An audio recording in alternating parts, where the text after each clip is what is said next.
Wait, lead off for it. What if I told you all you knew was an illusion, confusion or true?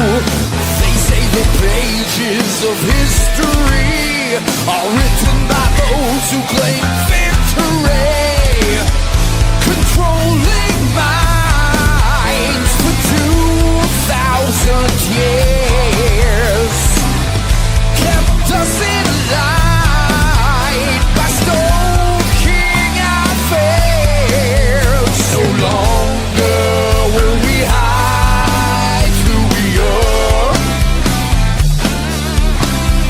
We're stronger together by far. We are witches, we shall rise from the earth into the skies. Unite.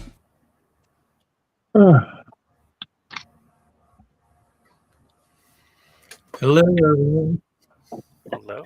Hello. Back. Hello. Welcome to Within the Cauldron. Thank you for tuning in tonight. We are appreciative. And tonight we will be talking about male witches. I have my spirit brother Tobias, my cousin Nico, and our friend Matt. Welcome, welcome. Happy Goddess Day. Happy Goddess Day. Yeah, a lot of people don't know that. Today is Radia's birthday. So, for my family, we kind of celebrate it. We acknowledge it, light a couple of candles, and, send off a few prayers. So, happy Goddess Day. I love And it. tonight, That's Where do cool. we I didn't want- know it was Goddess Day, actually. I just know What was tonight is the last night of the meteor shower, and that's pretty much about it. yeah, they had that. I would probably forget my own name, though, if everybody didn't yell for me all the time. I've had a couple of years where I forgot about my birthday, so wasn't from being drunk or anything like that. Just another day. Mhm. Well, growing up, my birthday was never really celebrated that much. I mean, you got like maybe a homemade cake, but it was never really a thing to celebrate, really. You might get Yeah. your favorite meal and some underwear and some clothes, but that'd be about it.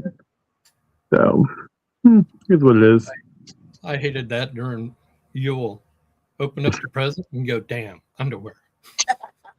That and the prerequisite Christian book. Yeah. Well, we have a visitor. So what's everybody been up to?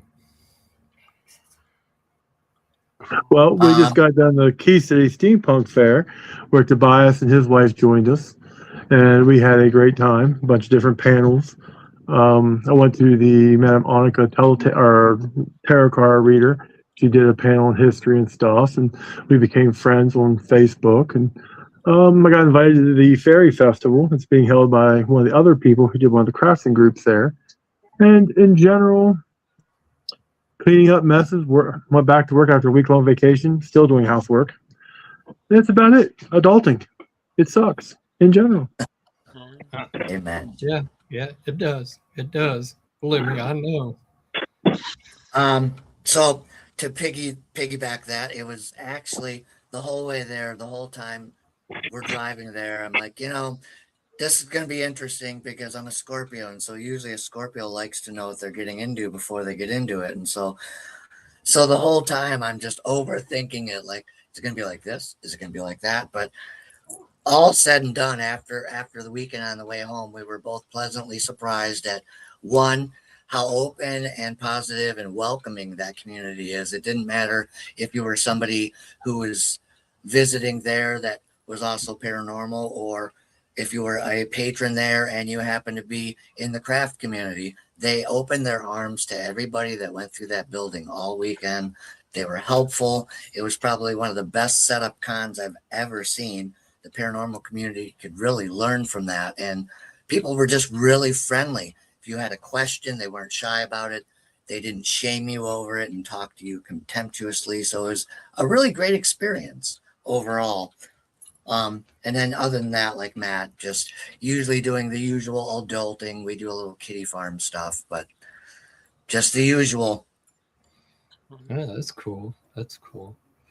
So, Matthew, since you're relatively new to this, kind of like this round table, what is your position of a male witch within the circle?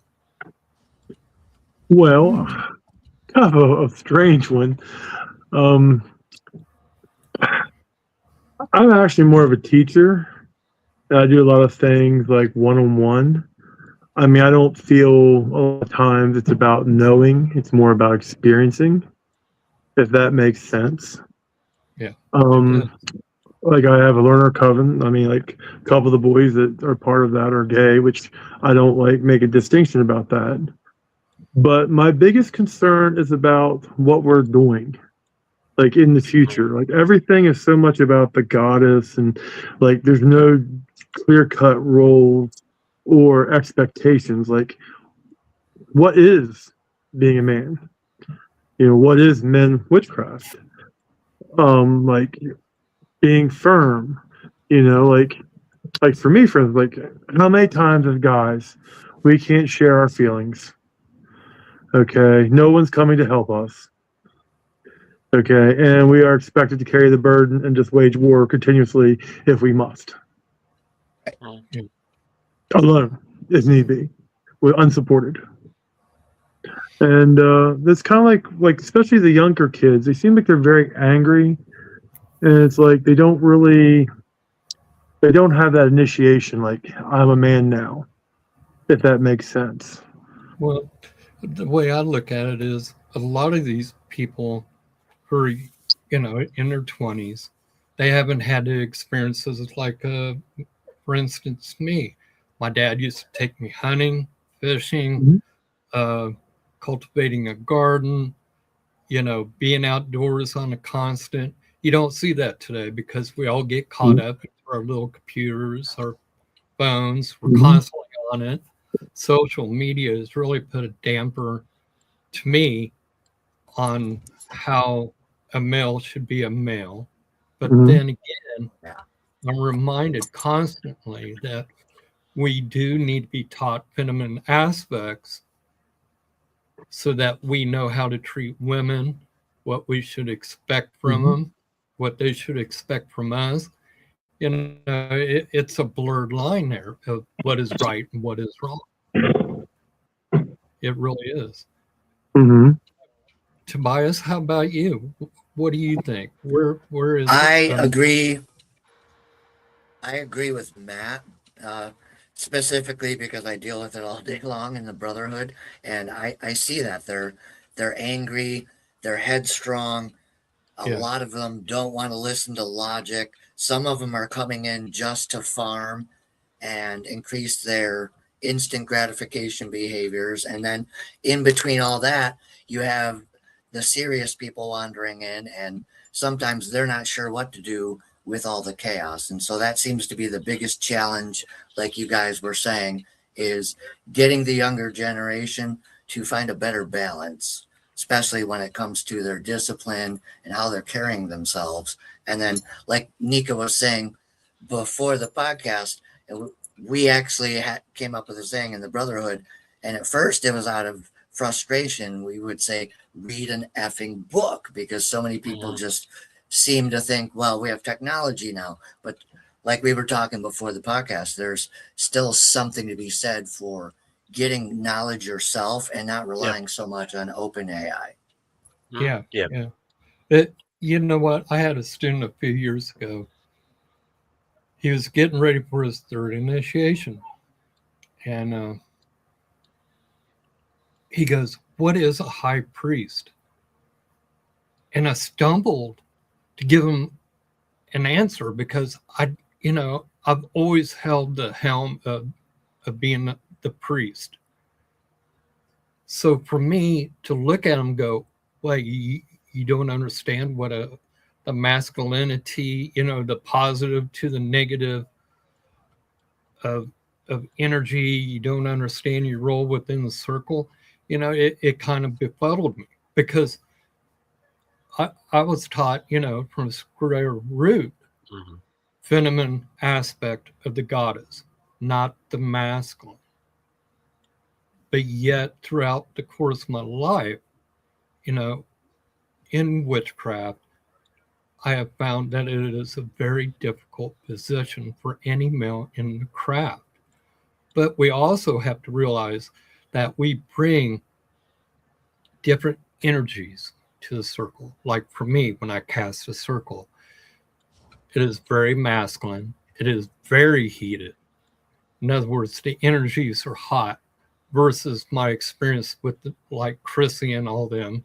When they cast a circle, it is gentle, it is cool, and it's bluer.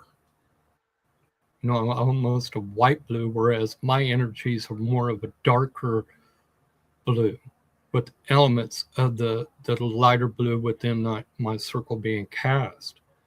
So, a lot of people, we forget who we are.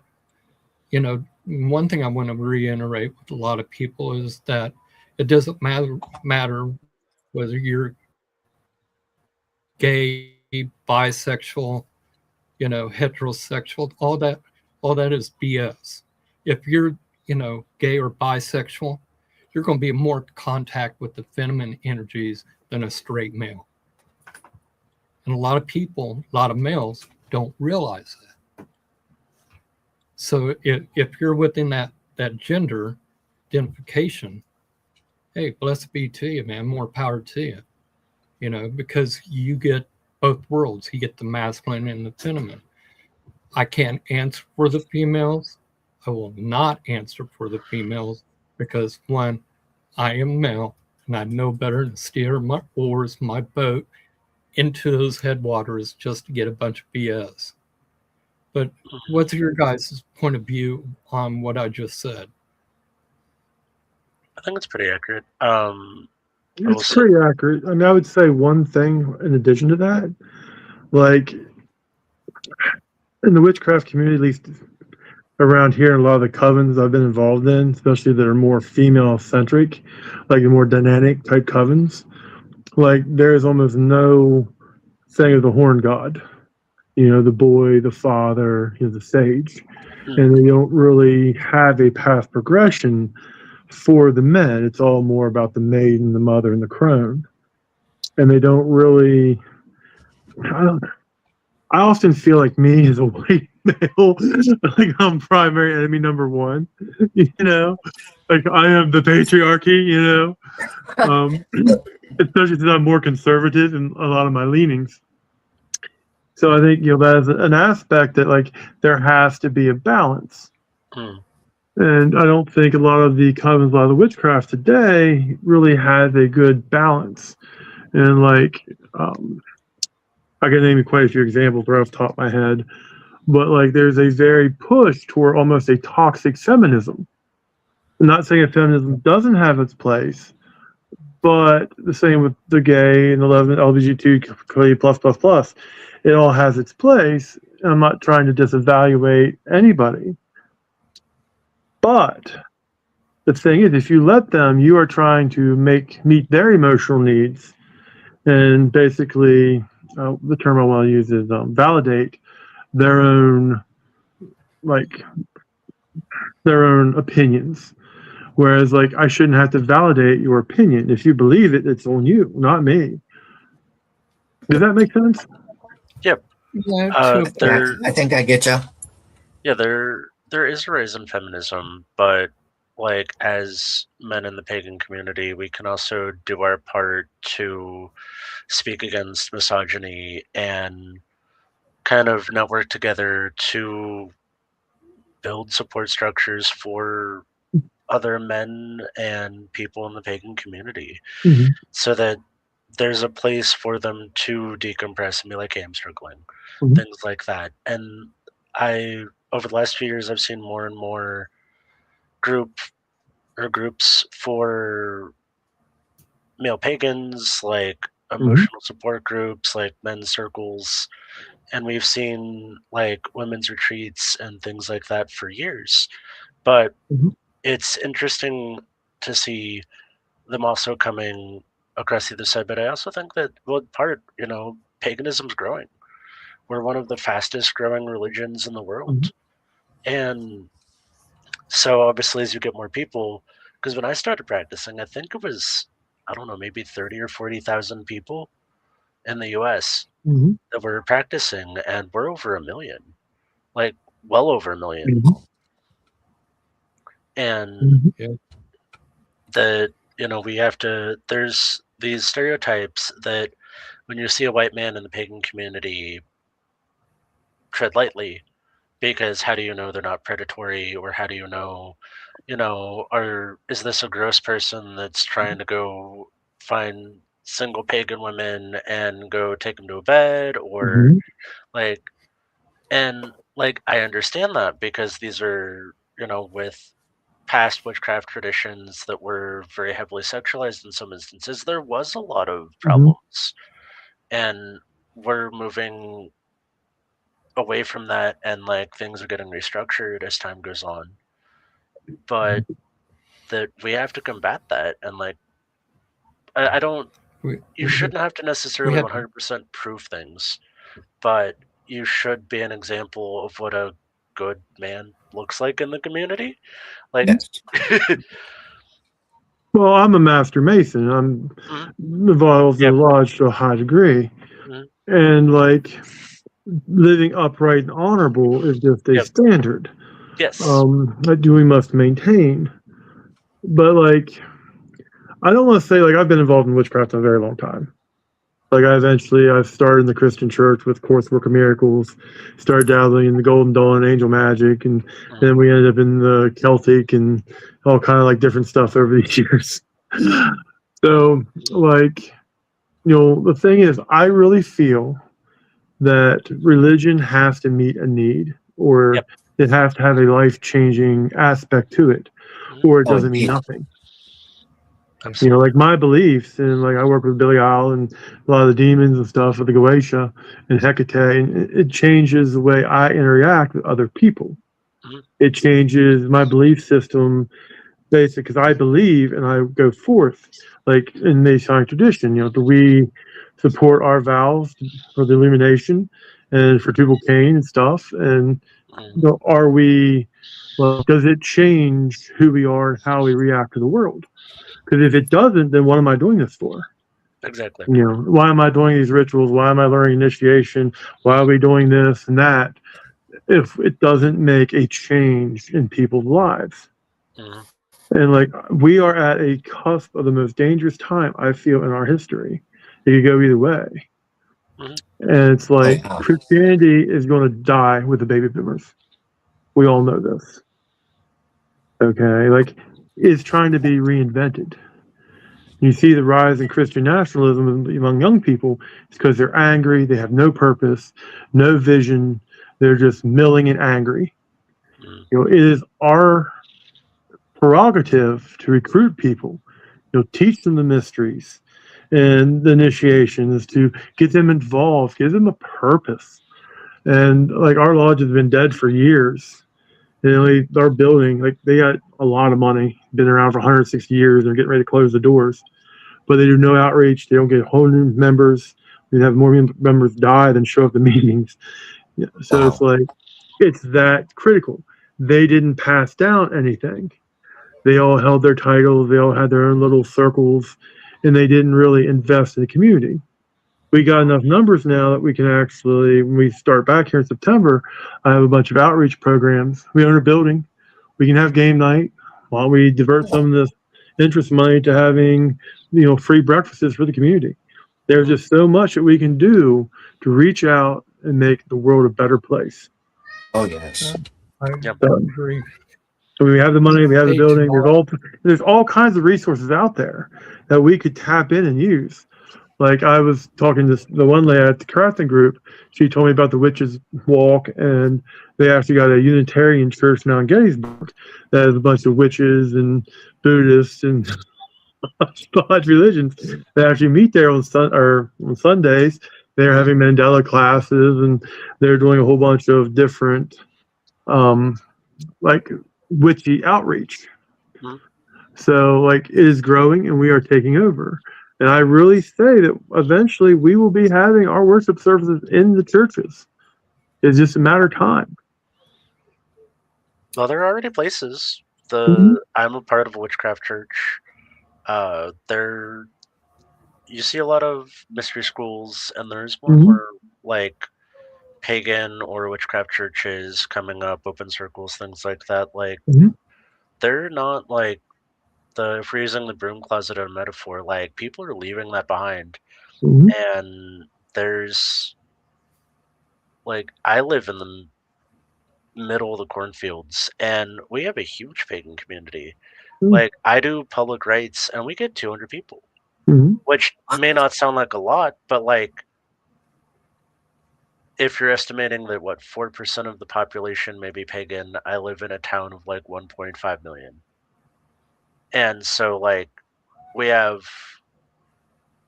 a fair chunk of potential pagans of various flavors, and like, getting 200 people to line up for a solstice to show up, like fantastic.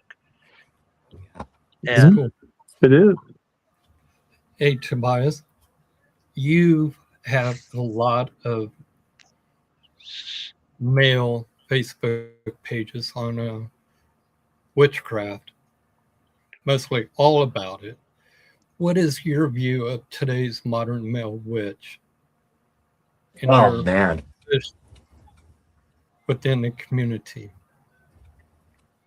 I think we need, like Matt was saying and Nika was saying, we're at a point where we're looking for the younger generations that want to step up and replace us. And like he was saying, I'm not sure there's very many out there because of the environment and everything we've talked about today. It's concerning because, like, I'll mention it to my friends in Brotherhood or my wife. Like, if something ever happens to me right now, I'm really not sure what would happen with the group. And you see that all over the community. And I don't know if it's because of the fear factor that some of them are hiding behind or what, but it is definitely concerning. But everything we've talked about today, those are a bunch of great ideas. And so I tried to invite a bunch of people to watch tonight. So hopefully some of them are here. But the idea of what we're talking about tonight is like so important that we get this younger generation to understand the things we're talking about instead of monetizing or whatever else there is they're into. As far as people like wanting to get up into leadership and carry the torches, maybe I'm just not networked enough, but I'm not sure I see anybody that's willing to do that just yet. Maybe I'm wrong, but it is concerning as somebody who runs, I'm going to say, a medium sized group. We used to be bigger, but it just seems over the last few years, the environment online has especially changed from more community or round circle to more a self-centered attitude. So solitary. Yeah, yeah, people and are I, going I think solitary and eclectic. They're we leaving we need we traditions. need to help the younger generations really understand that the stuff we're talking about this year is serious stuff and it affects them too. I think that might be a good way to start. Yeah. Yeah, I've noticed that with the few times I've interacted with the community in the past few years. It seems like there's nothing wrong with being an eclectic witch. Right. There's nothing wrong with it. I'm empowered by it. I am blessed by it. But I also realize that fundamentally, we need to go back more to a traditional base and understanding of God and Goddess. Like I hear a lot of people say, oh, the three faces of the Goddess, Maiden, Mother, and Crone. What about that fourth phase of the moon? You know, the dark goddess herself, what I call Umbria. A lot of us are going, what? Or how about the perspective of we really understand the mythos of the goddess, Maiden, Mother, and Crone. You know, we have to understand that. The goddess, yes, she may appear to us in three different forms because that's the way that we was taught. But they are individuals. They are individuals. The Maiden, Mother, and Crone, Persephone, Demeter, those are two individual goddesses, but yet Maiden, Mother, and who's the crone. You know, so we really need to understand. It's like a God. You know, we think we're taught that God is one individual with three different aspects, but he's not. He is individuals, and we need to understand that. We need to understand what we perceive as the dark goddess. Like Matt understands Hecate as a dark goddess. I see her as a goddess who's in the shadows, who is lighting the way for us, who is blazing a path for us, who is teaching us the path. And it's the same way with Radio. Radio has played a very important part of my life because I'm a follower of Diana. What does she tell me? What does she teach me? She teaches me to raise my hackles when I need to. If I see something wrong, you call it out. There's no BSing around. There's no going, oh, poor baby, I understand where you're coming from. But, you know, as a male witch, you know, as a warrior, because I've served 12 years in the military has taught me masculinity. It has taught me to stand up.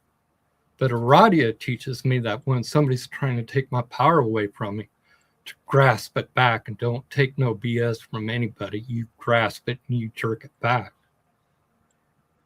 Hecate has taught me, no matter what, work through your shadows. Be the male. Be that wit. There's no such thing as, in my eyes, as a warlock unless you, what would you say, betray your oaths. You know, I've seen some people try to use it contemporarily, but like, I'm not a fan of it. Like, I mean, use whatever spiritual titles you want that fit you, but like, Right. understand that it may not be well received in some places. yeah. Well, you know, if somebody wants to label themselves as warlock, yeah, you could do that. And maybe they broke an oath. Maybe they were in a You can do that. gross No, I'm not culty gonna- coven, and you know, like there's sometimes where I could be like, you know, okay. I'm heavily influenced by Dungeons and Dragons, so you know, Yeah. like you know, when I think of myself as a warlock, I think of D&D, you know, or you know, we make a pact with the slime lord to you know, empower you. There's So- nothing wrong with having those influences and those imaginations of playing Dungeons or Dragons. I used for years played World of Warcraft. I was lousy at it, but I loved it. But you know, it triggers your magical mind, and we should have discredit those pop things. culture notions. Well, people have Yeah. that about witches too. I do a lot of social media streaming, and I do a lot of like these satanic panicking people, where they're like, "You eat children." You know, you're taking live animals to an altar, things like that. Like, everything that you touch is a demon. Do I work with demons? Yes. Are they scary? No. Well, some of them are, but you won't meet them unless you piss somebody off. Right. And like, Yeah, there's like emotional control, and that's a thing I think part of the younger generation's missing, is that they're super reactive. They don't understand emotional control, and I see a bunch of kids playing with things that can seriously hurt people, and I'm a big proponent of my morals and ethics inform my practice, and not the other way around. And so, while I have specific morals on things, I'm not gonna do like baneful work on somebody if I wouldn't also fist fight you. If I'm not gonna take the Yeah. brakes off of you, I'm not gonna do hurt. Like, you're not gonna do that. Well, Tobias knows I actually threatened somebody on Messenger the other day. He who will not be named, I guess.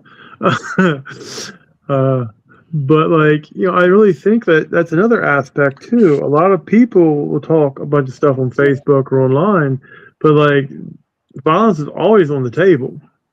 Yeah, You like the know, altar, the altar is always up, and like you know. if, but even then, like why there's also the regulation point of if I turn my phone off or walk away from the computer, they stop existing. So Mhm. unless like the there's people that throw all this crazy beef and are trying to do like put tons of energy or money into workings Mhm. over stupid internet beef. Mhm. Oh And God, yeah. like Yeah. this might be dating myself, but like back 15 years ago, I was leaving fucking like if I had a serious problem with somebody, you had a fucking chicken with graveyard dirt trussed up on your front porch with coyote piss on it. Like and I miss it. Yeah. Like I'm glad that I don't have to do a lot of baneful work outside of a lot of justice things. Right. But like Always carrying the silver to see if it I tarnishes and getting the yeah, little voodoo things hung up on your fence because they're pissed off oh, at you. I Yeah, kind of miss it. a Like little bit. Yeah, a little they just bit. wanna. I had somebody DM me a Greek taphonis, which is a Hmm. cursing tablet. They texted me a cursing tablet, like not a picture of a lead tablet. They wrote out Konat Greek and sent me a verbal curse, and I'm like, this is cute. I Huh. corrected their Greek, translated it properly, put it on lead, and sent them a picture back, and was like, if you're gonna throw at me, you should probably do it right in the first place. Oh,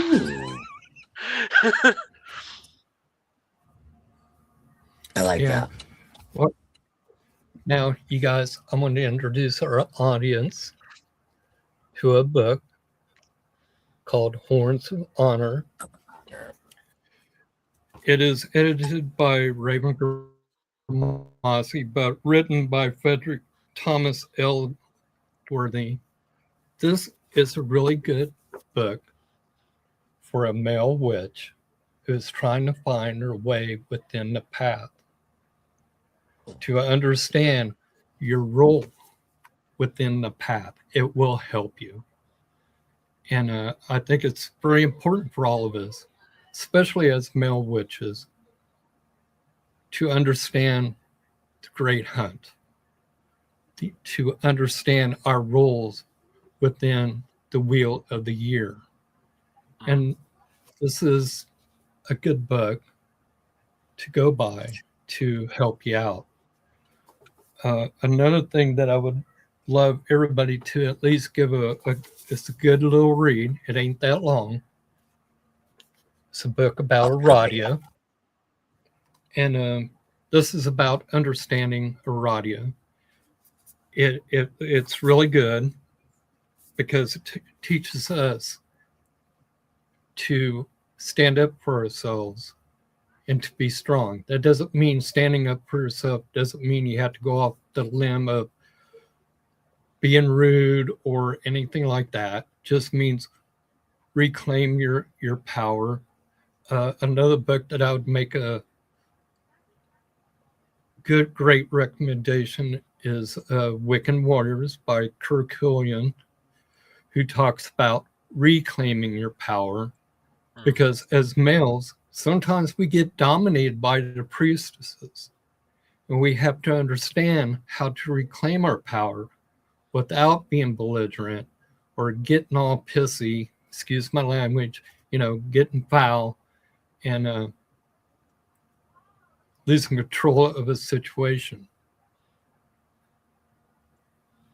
Another book that I would really recommend to everybody is The Spirit of the Witch by Raven Gramassi. And yeah, those are really good books.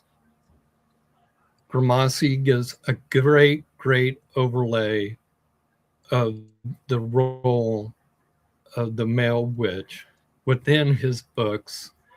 And to read his books, when you first read them, they're kind of like what I call key books, okay?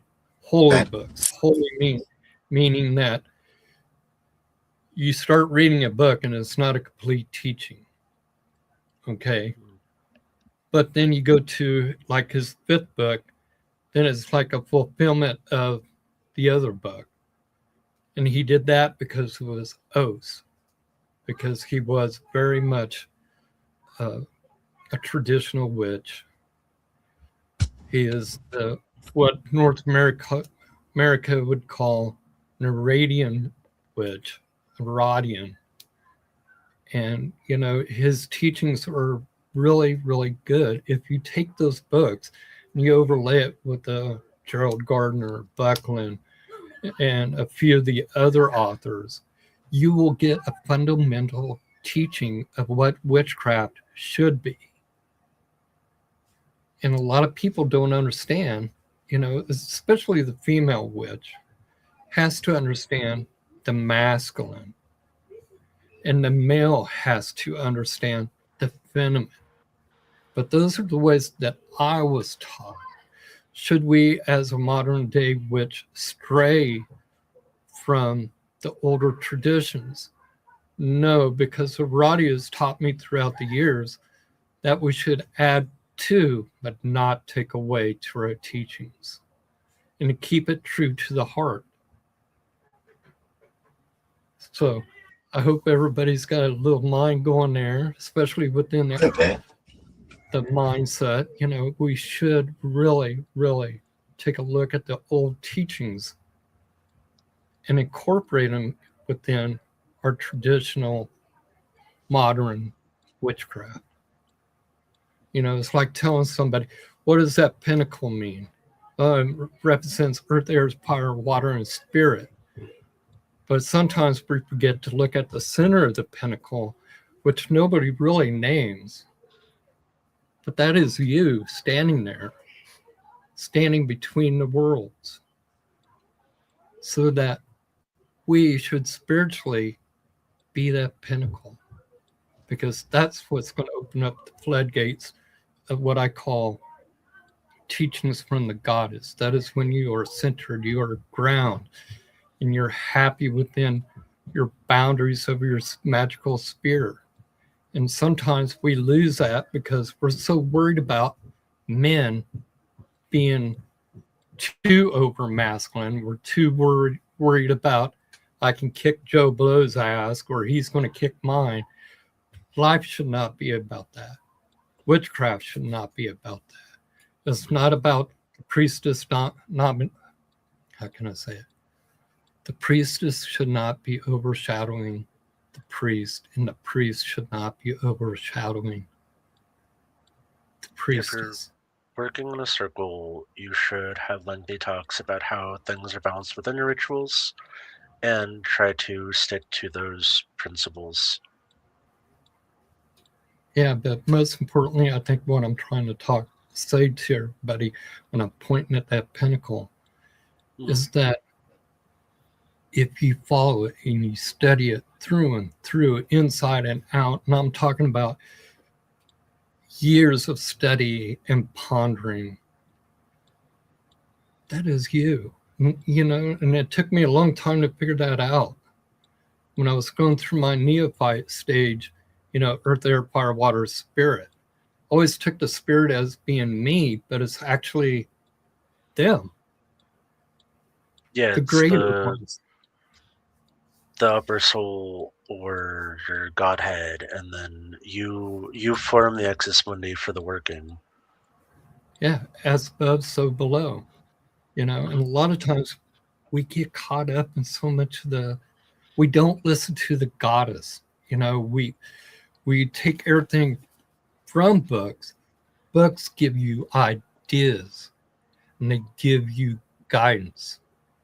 But for me, as being a male witch, I have learned so much from the goddess. And she has taught me how to be a priest, how to lead within the public and also here at home or within the Coven stud. She has given me all of these ideas and lessons and has taught me how to feel the energy, how to embrace it, And sometimes we get caught up in books. Books are only ideas. You are the magic. And sometimes we get caught up in that. I did, I'm going to admit, that I got caught up in books. But every once in a while, when you read a book, there is a golden nugget, a cherished golden nugget that will trigger your inner soul of aha, that eureka moment where you're going, this is why I don't understand. Mm. And I'm not saying, don't get me wrong. There's nothing wrong with reading books. But the best practitioner is the one who will The go practices. to practices. Yeah, if you can read everything you want, but if you're not going to apply it to your life, it's not going to better your life. Yeah, and exactly. You're not going to take the actions after the working to help that come into existence. You're failing yourself as a person. Well, And it's as a like, practitioner. well, I mean, like you've been talking a lot about the goddess and the goddess energy and sensing stuff, but like, as male witches, where is Hern, the hunter? Where is Pan? The witch father, yeah, the where god. is, Janus, the double-faced god, in and out. Where is like the teachings of the male god? I mean, they are, the Father, the Son, and the Sage. Like where are, like we're talking about the goddess.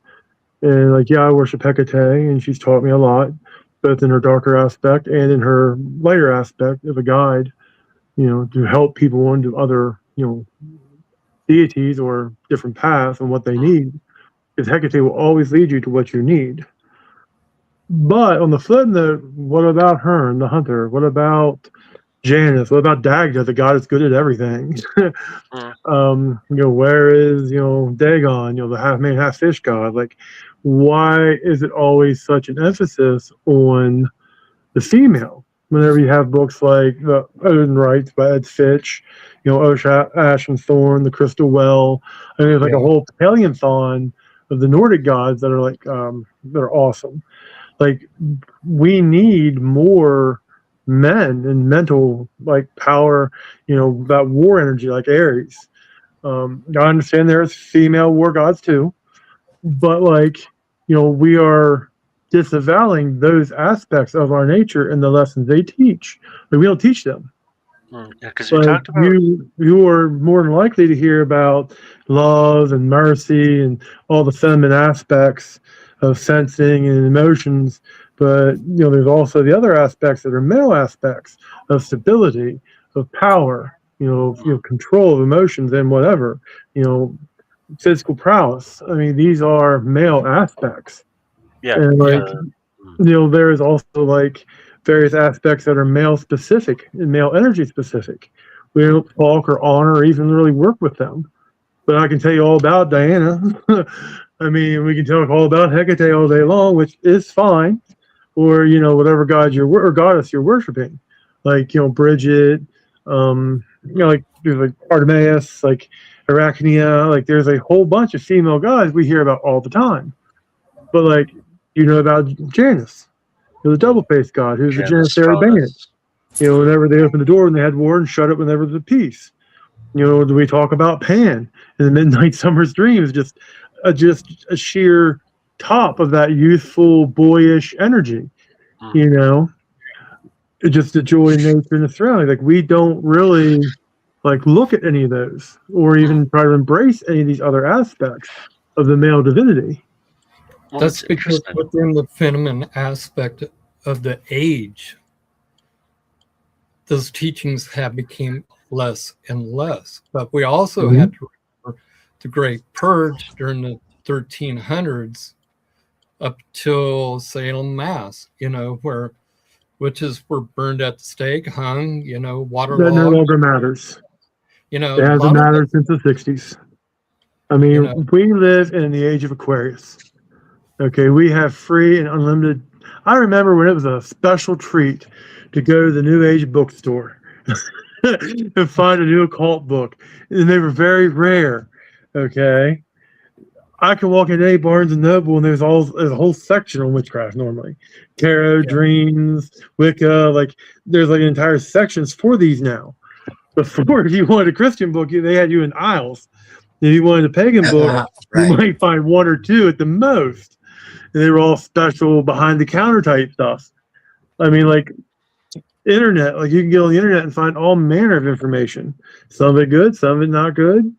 And I think that's one of the biggest dangers we have going forward. Like we are failing as men. We are not pushing forth the other aspects or allowing this unbalanced goddess-centric approach to everything. You know, like all passivity, all well with everybody has their emotions, everybody all don't be too strong, man. You can just be weak. No, it's not how this works. There has to be a dichotomy. Okay, like the 9, the 3, and the 6. You know, there has to be this balance. Like you're talking about the pentagram, it is the microcosm. It is a symbol of the microcosm, as is the Merkabah and the star. You know, is about the zodiac and the macrocosm, as above, so below, mirrored world, the one within the other. And the thing is, what are we mirroring? Are we going to just mirror this passivity? Are we going to let them do what they're going to do without opposition? And when does no mean no for us as men? Okay, what line do we put on what we're allowing to happen in this world? Okay, and it's up to each one of us. Right. You know, we have to teach and mentor other men, other boys. You know, the boy becomes a father, the father becomes the sage. You know, same as the maiden becomes the mother and the mother becomes the crone. As we age, we mature, our viewpoints change, and we learn wisdom. I'm not the same man I was when I was 20. Hopefully, I'll be a better man in my 60s than I am now in my 50s. Yeah. I mean, you know, like I came from very patriarchal, somewhat abusive, narcissistic, you know, fatherhood. My grandfather was the same way. Like I have made great strides in breaking a lot of the generational, like curses. I know Tobias has as well. But the thing is, it's like I understand about the brutality and the patriarchal and how it was abused. But that doesn't let us off the hook for incorporating these and for you know teaching them and leading. Because I mean, like there is dark aspects to everything. Okay, there is light and negative to all the gods and goddesses, and even to the economy of man. Mm-hmm. So, like the demons of the Goea, you also have the 72 angels of the Jacob's Ladder, the 72 names of God that rules them both. It's all poetic. It all breaks down to numerology. And like we can talk about these things all day, but the thing is, how does it change us? And how do we apply it? How do we teach and recruit the younger generation? Because they're becoming more and more lost and more hopeless. I mean, like I know a bunch of people were, oh, we're never going to afford a house. We're never going to be able to do this. We never have a family. Like, rah, rah, rah. Okay. All these things are possible and they're all good things. Okay. And it's up to us to figure it out. Encourage them and make this happen so that the continuality. Like, I think, unfortunately, part of it is going digital, making sure things are written down. That's been a huge push within our Coven system is digitizing, honestly, like outreach, social medias, things like that. Like I'm lucky enough that being an older millennial that like I grew up with the internet, at least for like part of my childhood, and then like I'm trying to keep strides with things, but like there's so many things happening and then like you know traditions get updated and you have you know your local versus digital pagan communities and like unfortunately in a lot of places the digital pagan community is hella toxic. It's there's a problem and you get predatory people doing shitty things and then it becomes widespread enough that it's like okay people start making broad stereotypes like okay there's reactions And it's like, okay, now I walk into a pagan space and all of the women look at you and they're going, "Oh, look, it's a white dude. Is the white dude about to be a problem? Is he gonna hit on us?" And be like, "When I'm married to like, I'm here to actually contribute to the pagan community. I'm here to like do the practice and help people and serve the community, which is what my community put me in a position for." And that's what I'm here for is like, but it's different in Tradcraft. We're very horned god focused. So we do um my the version of Tradcraft that I'm in has a triune of spirits. We have the Witch Father, and then we have two female spirits. The female spirits rule 6 months out of the year. The male rules the whole year, but the what female partner is depicted changes. But like, I think in part was kind of why I stuck into Tradcraft is that it wasn't. We still honor the feminine. They're still teaching all of the values of emotional control and when to walk away, consent, things like that. Everything that's important, and how to provide, how to create things, how to take action in workings, and those are important. But it's difficult in a time period where people are just dropping all traditions and they want instant gratification. I have people all the time teach me how to do the spell. I don't want to understand any of the inner mysteries that lead up to how you got here or why it works. I just want what you do that works. And I Yeah. want it in 15 minutes or less. And that's my problem is that like I didn't dedicate over 20 years of my life learning and studying witchcraft and like frameworking for it to be reduced to here's a 5-minute band-aid. Like there's so much path working and like personal evolution that goes into it, and they don't want it, and it confounds me. And that's where I'm hung up is that how do like traditional practitioners or old school practitioners present in ways for a younger generation who's so obsessed with these instant gratifications and spiritual band-aids, but they don't want to do any of the work. See, I have that problem as well, and I usually ask for a big ask. And the thing is, if you like I tell people, if you don't do the reading, you don't practice the rituals, and you don't actually do this, I don't care if you can't speak the words right. I'm probably not speaking the words right, especially with the notion. Yeah. Nobody speaks the words right. Okay. But the thing is, I expect you to put forth the effort. Yeah, I the expect effort, you the to commitment. read. I expect you to practice.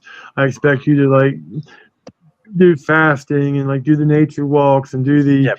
the moment of beauty where you just basically take a deep breath and do your fourfold breathing and your breathing exercises. Like if you're not doing them, then don't waste my time. Yep. Like, this is on you. Like I can't like I call it the Harry Potter syndrome. They want it in a 20-second Fireball. TikTok video. Well, I don't need to read that book. I just watch TikTok and I know it. Okay. I had a guy yesterday. I gave him. He was asking for books on Left Hand Path and like theistic Satanism, and I was like, okay. I have a caveat. There are authors that I don't like and won't support, and I won't support them. Here's the reason I won't support them. So here's the ones that I would recommend, and I gave him authors' titles. And he's like, well, can you give me a link for where can I get this without paying for it? And I'm like, I believe in supporting your authors. If you like somebody's creation and their works, you should support them. Now, whether a lot of authors have like direct support or they're through larger publishing companies, which does trickle back. And like, you should support the authors that you like, because if you want them to keep making materials and you want you want more things, unfortunately we're in a consumerist society. Like, you have to pay for some things. No, I don't think things should be like unreasonable and crazy, but like people, you're gonna have to buy things sometimes. Some things you can get, but Well, as a book whore, I have probably like 700 books, occult books alone here in this house. I've got rare titles you'll never see anywhere else that are like 100 hand numbered and like 7 mystical number hand numbered. And some of them come from covens that are no longer like around, that were only printed for the coveners. So it's like one of the best things I've found, especially with the people I've been mentoring in the last several years, is Kindle and Amazon Unlimited Kindle. yeah, You would be yeah, surprised the amount of Audible. resources and books on the occult that are on there for just 10, 12 bucks a month. You Yeah. know, flash into your Kindle. There's no reason why you can't like browse it. And like, I actually almost prefer my Kindle now to a hard book. I have a paperweight, but it's like I bought, like, even though I have physical copies of a lot of these books, I've actually bought the digital copy Yeah. just so I could have it on my Kindle. Portable. Yeah, so I can. It's like, I have oh, the look. Kindle app on my phone. Yeah. And like, when I go traveling and stuff, like, I used to take like a stack of books. Mhm. Like, I'd take 6, 7, 8,000 pages with me, and you're looking around 15 pounds a book with all of your other stuff. And Mhm. I have my Google Drive, which has a fair chunk of PDFs, and then I have my Kindle on here, Mhm. and then like even Audible or what is it, Libby, which you can get audiobooks and stuff for. You can get them from your local library and like borrow them, which is free. So if you don't have money to buy books, there are places. You can go to Libby. There's sacred-text.com if you have internet, where you can find a ton of resources on a variety, like almost every religion. Have you ever heard of the Flying Scrolls? Yeah. From the Golden Dawn? I really feel that, especially in this day and age, if you're meant to know it or hear it or see that information, it'll find its way to you automatically. Oh yeah, Like, I've had things drop in I've my had lap. things just pop up in my news feed. I've had people mention a book. I've had people, oh, here, I thought about giving you this book, and they just hand me a book. I'm like, oh, wow, this is actually what I was struggling with or thinking about. So, I mean, like, I really feel that when you find yourself in the right place, the spirit world will empower your path. And like, I don't advertise, like, I don't really try to recruit other people. Like, they will ask me and they will come, and if they put in the work, then they'll continue. If not, it's not my job to tell them what to think or what to do. It's my job to guide them and at least open the door and show them things that they could do, and it's their job to walk the path. You know, Beautifully said. A meat and potatoes philosophy where like I can lay out the information. If there's something that you like, cool, take it, improvise it, implement it, whatever. If you don't like some of it, don't use it. And same well, I love urban shamanism. Yeah. I've always had a fondness for shamanism and hoodoo. So, I mean, like, I find it fascinating, especially because we're in West Virginia. And, well, we're near West Virginia. We're in the Appalachians. And it's like there's just such a rich tradition of folk magic and just stuff in this area that is just, like, really cool and worth exploration. I mean, even the Mennonites and the Amish people have hex signs and do their little magic spells with the Bible. Urglava has been taking off, which is really cool. They've been doing a lot of cross-culture connection back with German folk practitioners. And so there's this synergism between Pennsylvania Dutch folk practitioners and like German folk practitioners, and they're very interesting dialogues. And then more with folk magic systems. We have more authors writing about it. It became trendy a couple years ago, and I'm not entirely mad at it. I am a folk practitioner, and there are more books being put out on it. Not all of them are great, but there are a lot of fantastic authors. And there's more information available, more exposure. And we're seeing like more and more people be like, I don't have to spend 6 hours preparing for a ceremonial ritual. And I still get results. Cool. And people don't know about, like, there's so many things that people don't know about. Mhm. There's so many witchcraft traditions, folk magic systems, and unfortunately, like some of this information's already been lost because Mhm. of practices have died out. Our aging pagan community with our elders and Mhm. founders of witchcraft traditions, and Mhm. there's I have this fear that like the people are losing their frameworks, and Mhm. that I think that's why I'm so passionate about this push to get things on paper, and that I'm happy that more people are kind of coming to that same conclusion. There's more people writing about Mhm. family traditions and publishing more things. It's becoming easier too.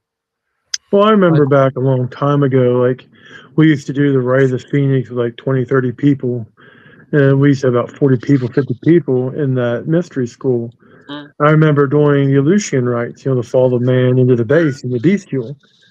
And it was just so, I would say, very powerful whenever you just relate the god's fall, from on high to just the beast. And it's like, I really sometimes think, we don't really have the framework or the people or like the logistics to really do this on a regular basis. And we should start working on that in the future. You know. mm, so each one of us somehow in our path has become more or less a leader within the pagan community. How did you guys get to where you're at now? Oh, that's a lovely question. We'll Well, start with you, Tobias. Yeah. sorry, I didn't mean to interrupt, but Oh, since you're I'm fine, probably brother. You're fine. the youngest and I'm still very much learning as a decade old, but for me, what I did is I surrounded myself by people who knew what they were doing. And so when I started out about 10 years ago, I would join groups, I would do service positions, I would ask questions. And like you did here, anyone who would throw a book title, oh my God, I got to write that book down. And so, mhm, like Nico was saying, and so I came up with all that knowledge. And then obviously doing the work after you read the books, mhm, you have to do those knowledge. And so, Academy of Sorcery days, which I was doing a few years back, I was working two jobs at the time. I don't know, two shifts, and it was a very demanding thing because we had class, then we Mhm. had to practice afterwards. And I remember being so tired, but I remember being so gratified going through that because you were doing the work, you were mm, practicing what you were so eagerly lapping up. And we just don't see that as much anymore these days. So a lot of hard work. Mhm. I don't read as much as I used to anymore. So thank you, Chris, for inspiring again. Mhm. Um, I read off and on, but not as Mhm. much as I should. But like Well, most of y'all, I had to go through the paces, learn what I can from who I can, the right mhm. people, not the wrong people. A lot of trial and error, though, when it mm, comes to practicing. Mhm. And that's something that maybe the younger generation doesn't like hearing with the instant Mhm. gratification is that, hey, you have to do the work, and it might Mhm. not always work at first. mm. Yeah, there's trial and I error, was, and it's was watching Matt. mm, Yeah. Yeah, well, basically, I was going to reply to a couple of these really good comments by Witchmaster. Um, how does our magic endure? By passing on to our children and the people we mentor. And yeah, that is a very valid concern about the state taking over the role of the father and the mother, especially with the whole prevalence of technology and trying to like take over. And that is one of the things we have to push back against. We not need to stop this flock. We need to stop this constant invasion. Like where's enough? Like as more people fall into protest, into violent revolution, and there's a whole turning about it which you can study. But like at the end of the fourth turning is looting the treasury. And what's happening right now is they're looting their treasury. They're hollowing us out. And like they're going to replace us all and kill us all by removing our health care, by poisoning the food and the water, by just destroying us. Now, we are pushing back, we are winning. So there is hope. We just got to hang in there. To the people in charge, they will die and we will take over eventually. But Nice. like, as for your magic, like if you want it to continue, share it. You know, Yeah, you and it's speak all up. about the internal control, like mastering your emotions, like overcoming your trauma, becoming a better person. Like, I don't know if you ever read Cannibal Island or Gulag Archipelago, or just some of those, like really, even in the darkest and most horrible time during Mao's Great Leap Forward, when hundreds of millions of people starved to death, or whenever Jagadvir was assassinating people left and right, and Cuba was like in a horrible position after Castro beat Palestine. I mean, there's just rampant times throughout history that we can look back and think, wow, you know, look at the people that were able to transcend. You know, they didn't fall into the bestial, but instead they ascended to be better men of the times, like George Washington at the Otterville Lodge. I once read his speech to the people when he was asking for support to go against the British before the Revolutionary War. And even when it was all said and done, he could have been a king, but he didn't because they wanted something different, something new here in America. And like, we need to go back to the Constitution. How many of you have read the Constitution of the United States? You know, the checks and balances of power. Mhm. But like, if you want your witchcraft to continue on, teach other people. Yeah. You know, mentor Great people. answer. Be involved in the community. Mhm. You know, try to be that light. So, I but I'll think let you that guys respond to his comments as well, because I saw that he had a couple good comments I wanted to respond to. No, I agree. I think that, yeah, ultimately, like, speak up. You need to, we need more people to take up and be interested in pagan leadership, pagan clergy. Be the lighthouse you want to see in your community. One of the most forefront lessons I was ever taught uh, by a mentor was, if you cannot find what you're seeking, you are now charged with its creation. And that has been paramount, like in my practice, where we didn't have, like, we had an active pagan community, but they're outside of, like, the seller conventions and things. There wasn't a big get together or anything. So I got together with a shop and friends, and we started a public circle. And so we get hundreds of people together for pagan events. And we didn't have that. Now we do. And I wanted more involvement. People kept telling me I needed to teach. They're like, you know so much, like, you need to share this. And it's like, okay.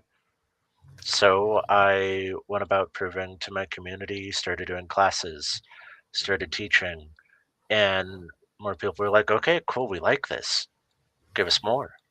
And so here I am. And if somebody's like, we want it, and we're with people like Chris and Chrissy, we're like, sometimes I get dragged off a fucking cliff. And they're like, hey, we're doing this. And I'm yeah, like, that do we has have a pool happened floating? throughout my whole life. Yeah, It yeah. was really crazy though. Throughout my pagan life, I really love my solitary practice. I really love it. I learned so much through me and just God and Goddess. I love both. But it Um, seems like when I try to run and hide to learn my they can't leave me moral alone. lessons, it's like somebody takes a treble hook and just throws it out there, and I'm like that bass or that walleye that sees that hook. I have to nab on it, and I get drugged back out. Do you guys ever experience anything like that, where you 100%. just want to sit silent, but you for some reason you get drugged back in Yeah, to the water I think of tea? that's what happened with me on social media, is that I used to do classes and things, and then I got on social media and I saw all of this crazy misinformation and, like, people fighting over stupid things. And they're not, like, I'm in a framework in Tradcraft, and it's like, I'm just putting it out and being a non-problematic person. It's like, here's educational content. This is what you want, and take it or leave it. I don't care. This is what I do, and I stay in my lane. There's people with crazy social media accounts. Do whatever the fuck you want over the corner. I don't care. This is, on my where I'm doing shit. I'm doing it. I wanted to mention something real quick when you said social media. There's an app that my friends are running called Witchfinder Dating, Yes. Yes. and like they are doing a great job building a community over there. I am a mentor for them, and I have a bunch of people I've actually met, and like we actually like help them out with stuff all the time. But it has the potential to be way more and way more valuable than just a dating app. Yeah. It literally can grow, and I'd love to see it grow into something where, it'd be a safe space for everybody, where you can find mentorship, get your fortune read. Yeah, that's a hard thing for people. Like I was lucky enough that I'm from a period where you had like in-person mentorship was kind of just the thing. Like, yes, there were books about it, but like not a lot of great books at the time. I mean, there's some, but and now there's so many people. Like, I mean, I'm on social media, yes, but there's so many people on social media doing a disservice. And like, how do you navigate and find like good practitioners that are stable and like people you can trust that aren't predatory or problematic or getting into weird crowds?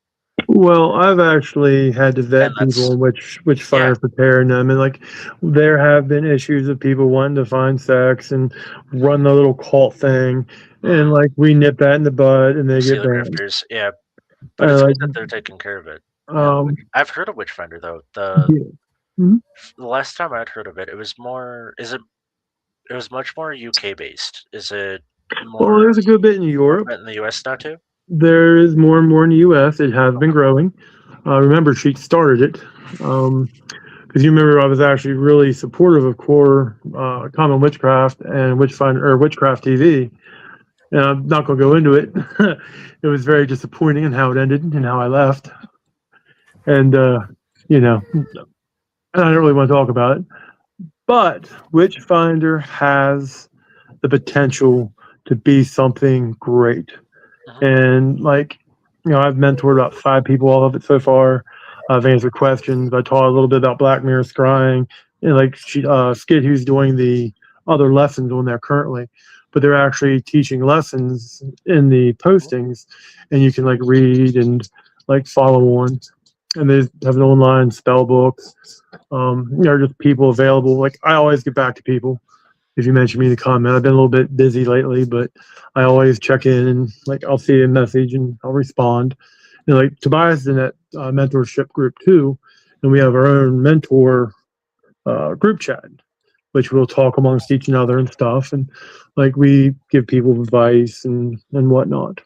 So it's like it has the potential to grow and be a major contribution to our community that we need at this time. Yeah. And I really do believe that when a need is there, the need will be met, and Yeah. the spirits will help push it. Yeah, there's a lot of people looking for community, and I'll be talking to people more about Witchfinder now that I know it's more on our side too now, which I'm glad to see. I look forward to seeing how it grows. We have And that's his Master here. question. That we just got that question: when witches come together and find their community, they become a political voice. Yes. Okay. Yeah, Like people we like will. minds flock together. Yeah, and And if you like, want to see change, mhm. you gotta put in the actions, and it starts. You gotta work your way up the chain. You gotta start Mhm. local, work your way up, and I'm one of the angry voices that's been writing the DoD about all of the shit going on. I'm a voluntary pagan chaplain for a military base, and they're pissed. And I've written several letters for military members who are having their religious accommodations challenged, and people that are they're trying to figure out what the hell's going on. And things like that, like there's, unfortunately, the military is kind of a testing ground for what gets put out to the general populace too. So we're I am trying sure to, the military hates the fact that we are uniting our military with Israel, and that we're going to cut all of our social programs so we can give them trillions of dollars to Israel. When our generation takes power, all that's over. And I think they know it. Mhm. Because, like, you saw something about the baby boomers. Most of them are pushing this right wing, crazy Christianity because they're old and that's what they know. Like, eventually, that's all going bye bye. And very rapidly, another 5-10 years, they're gone.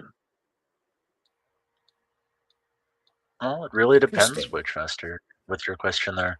That there's witches across all political spectrums, just like in any other religious praxis. That there's individual political views may affect your practice, and they may not. Like it, some people are very political with their witchcraft, and other people think it has no place in it. So, like, mileage will vary, just like there's a million traditions. Well, you just mentioned a comment about being liberal. I'm very conservative. Okay, like there's reasons why things run the way they do, and like we've been changing the way society works, and that's why we're seeing society failing. And I think that there's going to be a very big readjustment very soon. Whether we're ready for it or not, I don't know. We I shall think see. everything's too far left, too far right. We've forgotten our Constitution, and that's what we should stick with. Because if you look at the Constitution, every right that we're passing laws for is already within the Constitution. We are free men, women, and children, and that's the way that we should be. We shouldn't be entering politics and religion together because that's just outright poison to the system. Well, that's like, just. He mentioned would witches fight one another. They already have. It's already that's been happening for the witch wars decades. are epic. Yeah, that's been happening for decades. There's, Christians have been killing themselves for ages. I mean, Christians have waged multiple wars. I mean, against one another. I mean, like Messiah, the Count of Messiah. I mean, like we go on for like ever. Like Constantine, like witches are just people too. Okay, we all have various viewpoints. But I would say what unites us and should unite us is the fact that everybody wants the same thing. We want a safe home. We want family. We want to basically be able to self-actuate and have meaningful life and purpose in what we do. I mean, laying out all the dystopian aside, especially because I'm a big fan of Nietzsche, the death of God meant the death of God dominating how you live your life and what you do. And now we're going to a more of becoming an Uberman, where we must find meaning in ourselves. We must do, what we are called to do and find our own purpose. It's not just given to us by divine mandate. We must come with it ourselves. And it says, whatever you want to do, what you feel called to do, that is what you're supposed to do, Cool. Like that answer, sir. Your question is American values in witchcraft. I mean, it really depends on one, what's your witchcraft tradition? Two, what American values?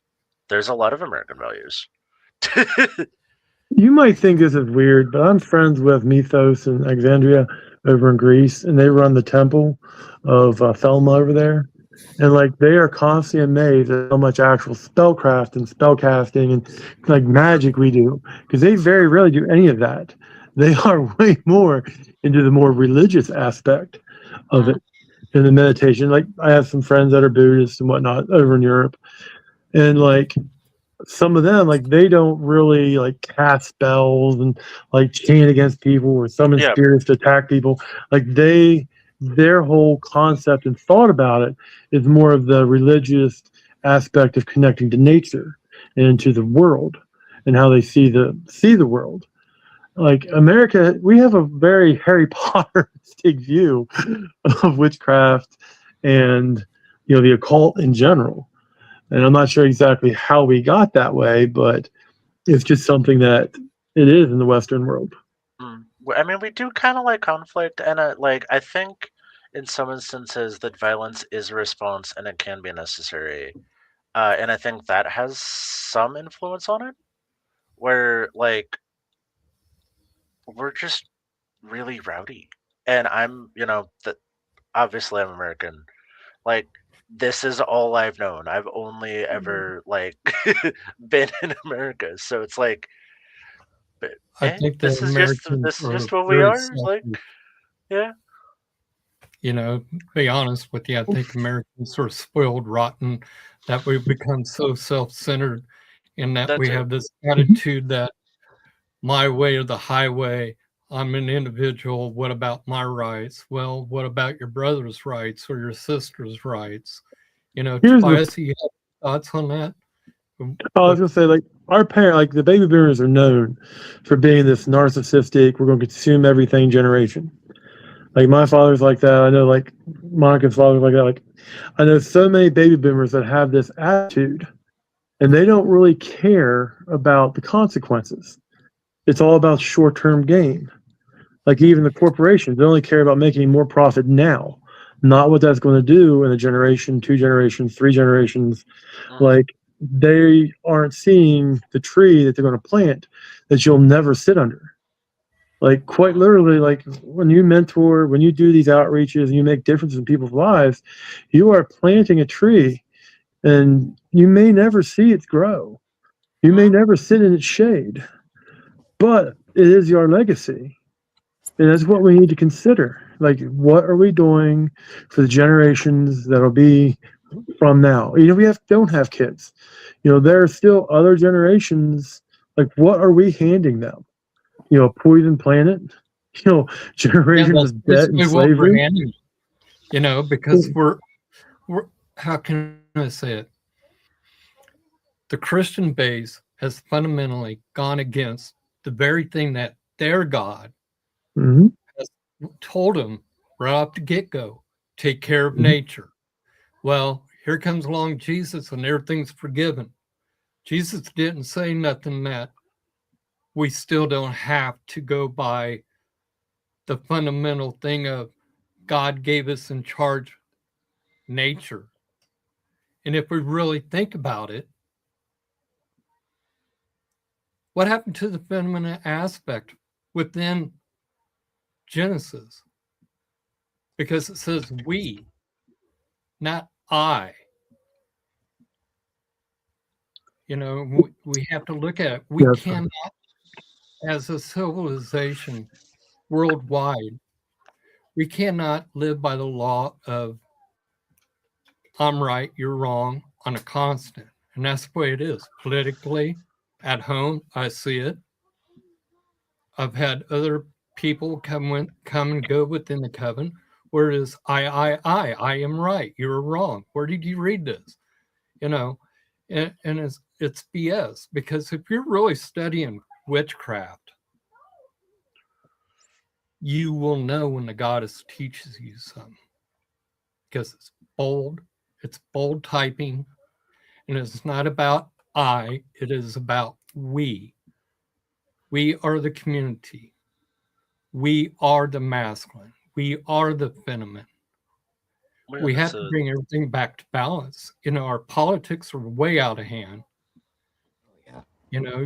We have people who don't understand the conception of socialism, communism, what is a dictatorship. They flow right into it because it fits their pocketbook at the time, but as soon as it gets on top of them, what the hell? What happened here? How come I'm being dominated? Well, you asked about what happened to the female in the Christianity. It used to be the Holy Ghost. Shika, the spirit of light. It used to be like water was associated with the female aspect, whereas steam was Jesus, Yeshua, which is the active force in creation, where God the Father, Jehovah, was the matter that makes up the reality, the ice. And that's where we get the 9, the 3, and the 6, because 3 and 6 always go to 3 to 6 and 6 to 3, because it's the creative force, whereas 9 always comes back to itself. And the thing is, like, the Christian mysteries have been butchered and removed because you can't control people who think for themselves. Well, it's Well, like heresy.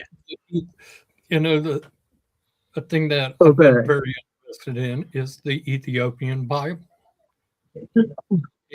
I'm very interested in the teachings of Enoch and the complete teachings of what was not in the Old Testament. Why is the Catholic Bible bigger than the St. James Bible? Why is the Ethiopian Bible bigger than the St. James? Almost all of our Bibles go back to the King James, and they literally cut a huge bunch out of the Talmud, like the Maccabees, the Book of Enoch. Yeah. Like I have all the Apocrypha here, and me and Michelle from the one Hermetics class I used to teach actually were studying Hebrew to actually like read it for ourselves. But like there's a bunch of stuff that's mentioned in the Bible that they never scrubbed, like the Nephilim, rape the giants. Enoch was a Nephilim. Yeah. And he was the father of Tubal-Cain, who was known as Vulcan, who gave us the plum, the plenum, and the tools. So it's like there's a very deep history of, the knowledge. Like if you look at the Jews, they were a primitive people. They built altars with rough-hewn stones and sacrificed animals until they came out of Egypt. Once they came out of Egypt, they had measurements, they had temples, they had inner outer courts, they cast with gold, they had the Ark of the Covenant, like the whole Osiris and Jesus and like all these different like death, resurrection. Like if you look at ancient Egypt and a lot of their teachings and like how they structured is actually mirrored as Christianity as is taught today. Like Thoth is the angel Metatron that carries the book of everything that's happened. Okay. Yeah. Your heart is weighed by a feather. Okay. If not, Anubis drags you in the underworld. Okay. And the Great White Throne Judgment is actually just a snapshot of what happens in Egyptian folklore. Isis brought Osiris back to life by stitching his body back together after how many days was it? Horus. Like there's just so many parallels between Christianity and the ancient Egyptian that it just bears witness. And remember, a lot of it was taught by phonetic and verbally and not actually written down. Of course, we now know that Samaria and their tablets, and there is more and more of that being found. But in general, it was a living, God. It was a living tradition. Rhema and Logos. Rhema being the active word of God versus Logos being the written static word that never changes. And it's like there's just so much that you can dig into this that is not taught. Why? Because why have people think? Obey. Do what you're told. Servants obey your masters. Why let people learn something where they have the direct contact with God? It's like the Catholic Church. You have to go to a priest there to be forgiven of your sins. Whereas we're taught that the goddess and God already has forgiven us because we realize they know that we're going to fail before we even fail. You know what I'm saying? And that now we also have to realize that a lot of us take ritual baths. Some of us even go to the point of purification where we scourge ourselves. Purification, the forgiveness of our Cleanse me with hyssop so I may be clean.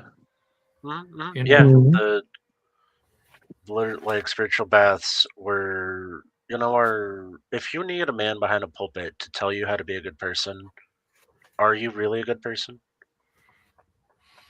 Oh, that like I like that one. I'm not a Yeah, good person. I'll tell you that right now. I'm I'm actually more evil than good most days. so I'm a You know, problem, but I'm only a problem when necessary. But like I like to think that I do more good than I do harm. But if somebody deserves it, like I have absolutely zero qualms, and whatever my spirits do about it, they do about it, and I have zero regrets on that.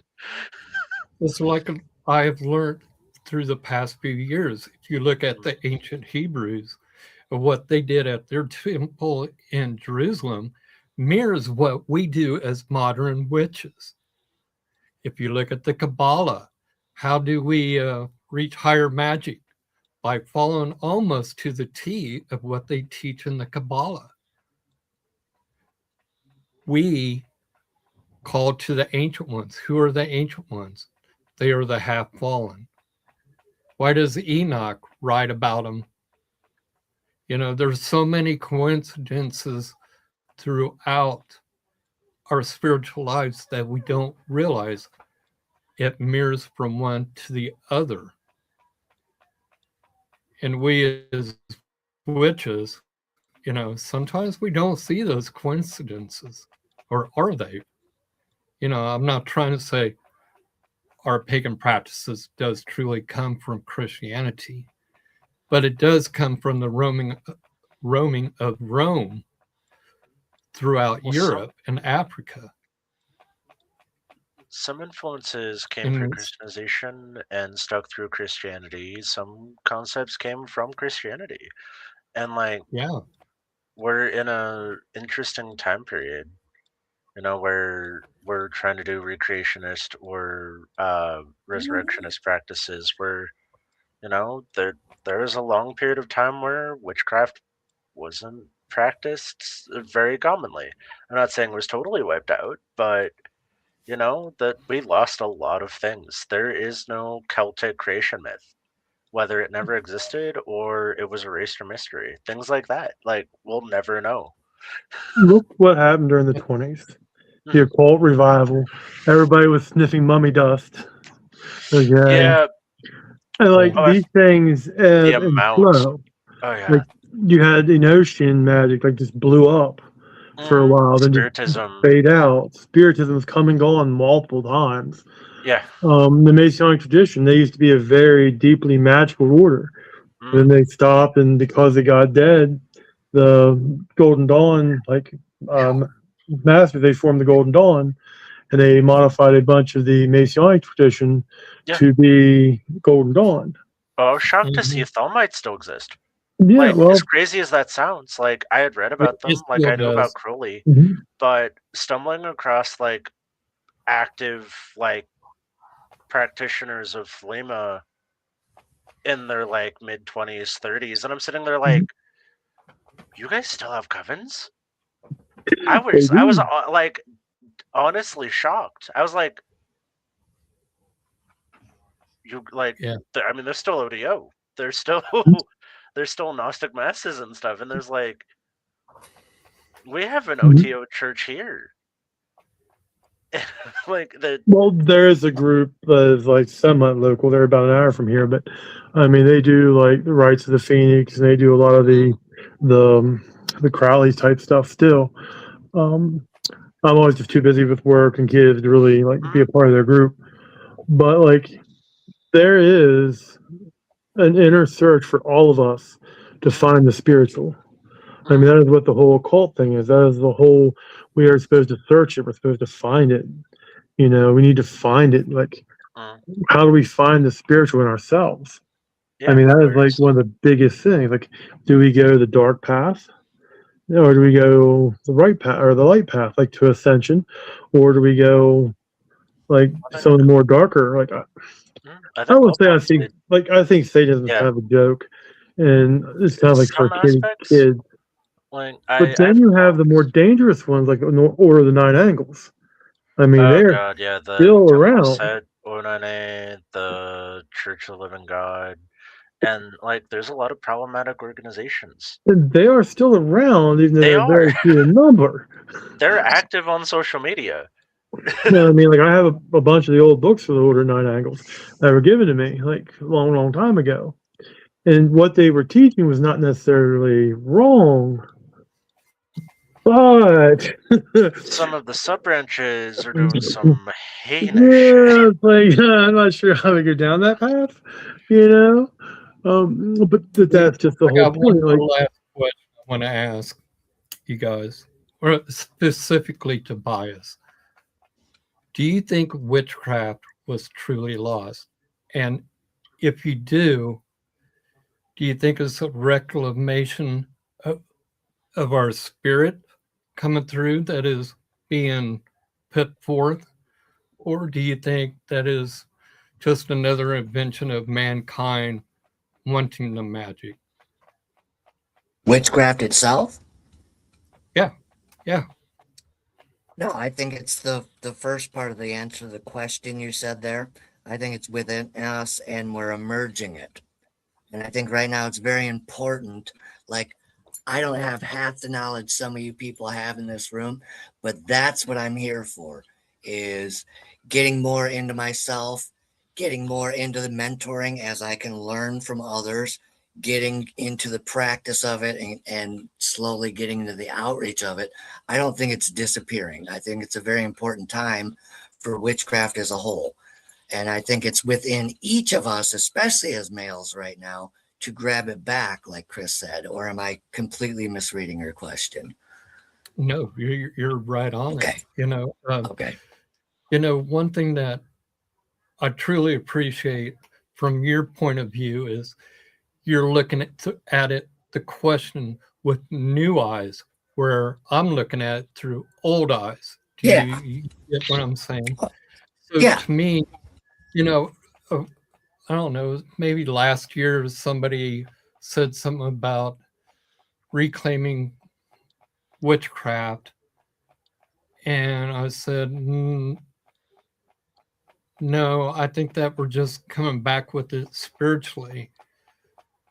And I think that I was right on point, that our answers are there, whether you're male or female, about the reclamation that it is coming through our spirit, through our acute of chasing spirit.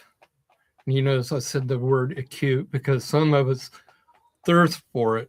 We hunger for it. We can't wait for the next ritual. We can't wait to, do our meditations. And I think what is happening is, yes, we lost a lot of our teachings, but we need to reflect back to the age of the golden era where the gods walked with mankind, when the Nephilim was walking with mankind, because they was the teachers, they was the half fallen. And we really need to take a look at what is truth within each of us. We need to recollect that time and period that we can remember spiritually, when we, as us here and those out in the audience, was once with the spirit. We have not lost our way. I think that we've just become too mundane, and we don't have one foot into the spiritual and one foot into the mundane. We have both feet into the mundane, and we're not listening to the spirit. Because if we truly listen to the spirit, we would be the center of that pinnacle and would be powerful witches like of old. Do you guys grip on what I'm saying? yes and no to that. Like passively listening and meditating and being one with the spirit is one thing, and that is passivity. But it's time we do something. Like we are not doing what we need to do. Without faith to have meaning has to have action. And we can quote James, 1:4, he who has works, without faith, faith is dead and whatnot. But the whole thing is, it's like, if you have faith, you can show your faith by your works and how you act and behave. And like, how many of us don't Like we can sit here all day long and talk all kinds of wonderful metaphysical stuff about teaching the Nephilim and the gods, the goddesses, and all this stuff. But what are you actively doing now? Yeah, you have to have action, especially now in this day and age. Like if we're going to salvage the future, we have to act and act soon. Okay, what is in your nature? What is it that you need to do? And I really feel that it is in all of us to know what we need to do. We just need to do it. And I think that we will be happier and have a more fulfilling once we actually start committing an action and go on an active course, rather than just all this meditating and praying and passivity that seems to be running rampant. We have to stop a lot of this stuff happening. We have to. There is no, if we don't stop it, we're doomed. And that's just how it is. It's just going to be a dystopian cyberpunk 3000 lifestyle for eternity. I mean, does any of us want that? We don't. And even if we have a spiritual awakening, we still have to take that awakening and actually do action and actually do something with that spiritual awakening. Like I can quote you all kind of wonderful facts and I can sound so super spiritual all day long. But at the end of the day, that is absolutely nothing if I don't do anything with it. Yeah, if you're not, yeah, exactly what you said, action. Like, if you're not going to do something about it, or be loud about it until somebody does do something about it, how do you get any results? Talking about it, like putting things out there. If you want to see a change, you need to be a voice of the change you want to see. I agree. Well, you They guys, talk about. go ahead, Tobias. Oh, I was going to say really quickly, I come from also a recovery background as well. And one of the best things they teach you in that program is how to balance your emotions and do things properly. Don't just talk about it, get up and do it. And without that, nothing changes. Yeah. Well, you guys, we're coming to the end of the show, and I want to thank each and every one of you for being on it. Matt, it's been a privilege, full of wisdom there, brother. Keep going. Oh, God, Nico, Well, I'm a no one. Like, I'm not really like out for fame, or I'm not wealthy. There's other people probably smarter than me, but it's like, bottom line is, it's not how much wisdom that you have, it is where your heart is and where you put your thoughts. That is the most important thing to me in witchcraft, is having a big heart, being strong, and being you. But Tobias, thank you. You all have a blessed night. Give us a like and a subscribe and share our show with everybody. And to all of you, blessings. May the goddess always be with you, and may the Lord bless your path. Blessed be. Thank you. bye. Left to be. Thanks for being on, or letting me be on.